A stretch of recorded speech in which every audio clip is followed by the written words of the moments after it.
let's get ourselves to the wall. The next sequence is opening our hips on the wall. You're going to place one foot here on the wall and knee close to the wall, but not exactly on the wall. And you're going to stretch your hips. So you're going to come up and back. You're going to be pushing this foot into the wall.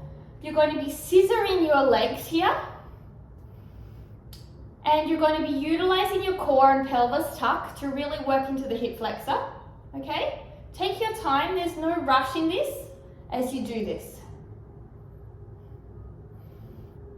Breathing deeply. Push that foot in to really activate through the hip flexor, and if you're coming up, you can curl down and activate into the psoas.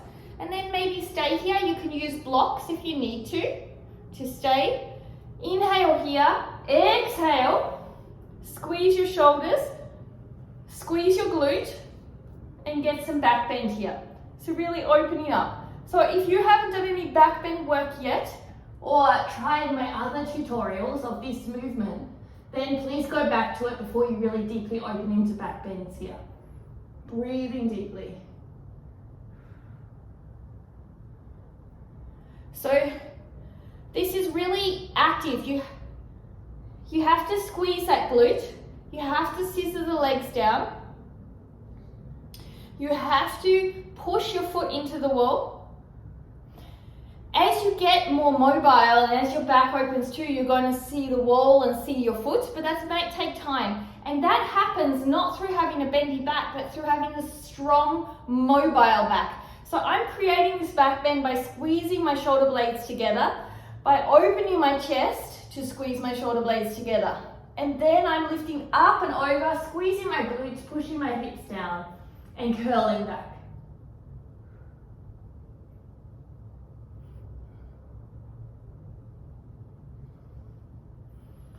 So this stretch is really good for preparing your leg for anything with foot grabs. It's also just very good if you're sitting up tall without the back bend to open into the hip flexor, and staying here for a while really opens it up. So let's switch sides. And we're going to do the same thing on the other leg. So this first leg that I did is my non-preferred leg, okay? So that leg means that I don't have as much flexibility in it. However, I have more flexibility in hip flexor on this one, but more tighter hamstring flexibility on this one. So it's always changing. So remember, come up and back. Allowing yourself to open up. Scissor, maybe circle and open your hips. You want your legs to be in a line. So you don't want your windscreen wiping your leg out or in. You want it to be in alignment. You could also tuck your toe here if you feel like that's necessary, okay? So remember you can also have blocks here, and once you feel like you have really opened up, remember not to forget the psoas if you need to, so push your hip space forward, your pelvis bone forward, and curl down, and that will just get into your psoas. Then start to work towards coming forward, and then start to work on scissoring your legs, making sure your rib bones are even. Inhaling, lifting up, curling by squeezing your shoulder blades together, extending up and squeezing your glutes. Breathing deeply. And then maybe inhale and lift up and come out. Release off for a moment. And then maybe you're going to come down again and do it again. So I would suggest you doing 2 to 3 times to really open up. And remember, really push this foot into the floor, squeeze your glute and push the glute down on the back leg. And then open up.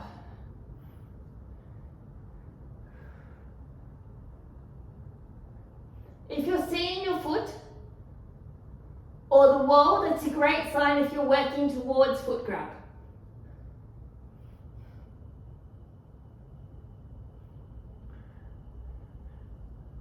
The more back and neck flexibility that you develop here, the more benefit it will be to be able to see where you're going when you're doing your back bends. And you can control it and build awareness.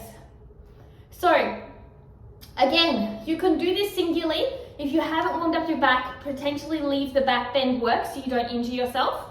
Otherwise, if you want to add the back bend work add the other couple of videos in this sequence to it and build up to it.